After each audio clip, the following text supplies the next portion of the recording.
Hey everyone, it's Jim here, and today we're going to be talking about and taking a listen to the Strymon Zelzah.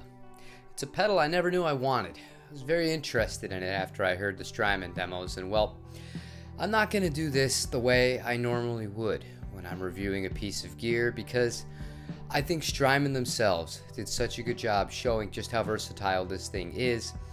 It's kind of redundant for me to go ahead and just repeat the same thing. So what I decided to do, I did have some free time after the stream today. I had about 3 hours total.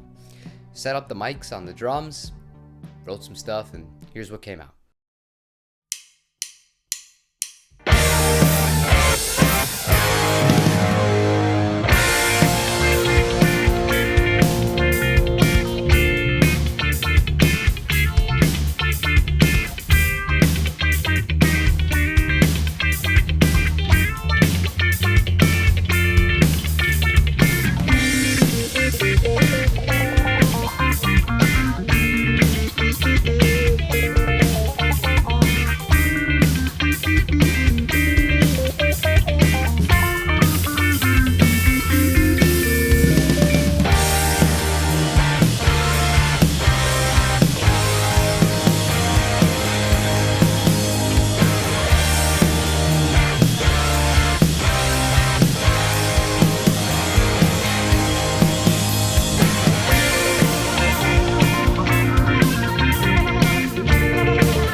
I had a lot of fun making that demo, almost too much fun, to the point where when it was time for me to have to leave and pick up my kid from school, I wished I could just have another hour with it and just add in a few more things. But I'm really happy with how versatile this pedal is. As you could hear, I got everything from that kind of envelope filter wah into a little bit of a vibe, and even that crazy little Leslie thing, the end phrase with the Stratocaster.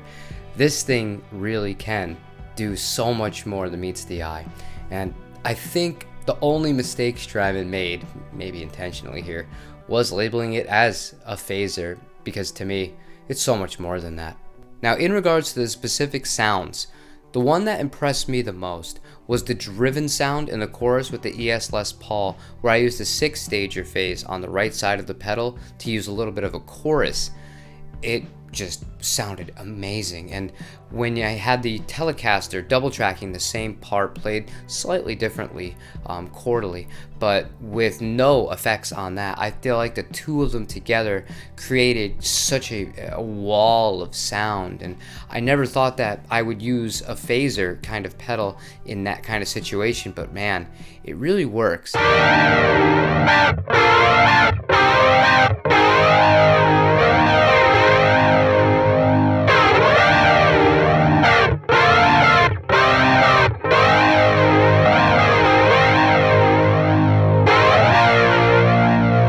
I think the one thing that I like about this piece of gear and why I didn't want to stop playing, I didn't want to stop writing, I wanted to do more than a minute, but it was just all the time I had, given I had to set up all the mics and do all the instruments and write it all off the top of my head in 3 hours.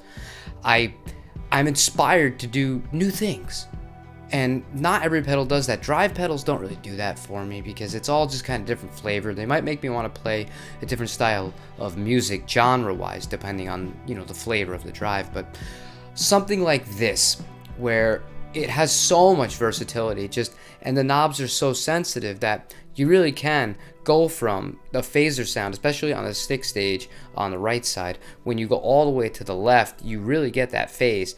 But the more you tweak it, you get into flange around noon, and about 3 o'clock is the sweet spot for me with the chorus, and I'm blown away by how usable it is. You up the speed, you turn down that, and you have a cool little Leslie speaker on that side. The possibilities really are endless.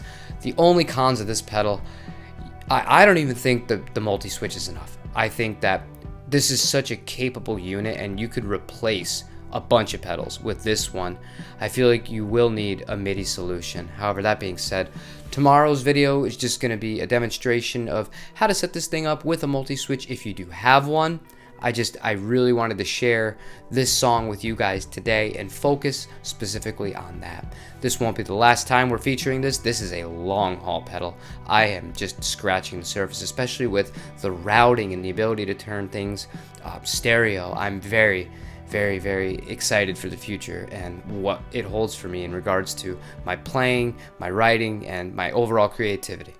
And before I get going, I have to have a special thank you to my friend Dave Nelson, who was the first person that I had on for a podcast on this channel. He mixed this track in about 35 to 40 minutes in his studio, and he was like, "You want me to fix anything else on it?" I was like, "No, this sounds really good as it is." I think he did a really good job. So if you're interested in having somebody kind of help you out and go over something and maybe mix some stuff for you, he owns and operates his own studio. I'll leave a link to his information down below, and we're looking forward to weekly stuff with him. He seemed very interested in doing it when I brought it up again today on the phone, and you guys seem to like it too, so that's another thing we have to look forward to. But that's going to be where I'm going to end today's video. I hope you enjoyed it. I really can't stress enough how much fun I had doing this. So leave a like if you like what I'm doing on this channel. Subscribe if you haven't already. And other than that, see you tomorrow. Take it easy, everybody.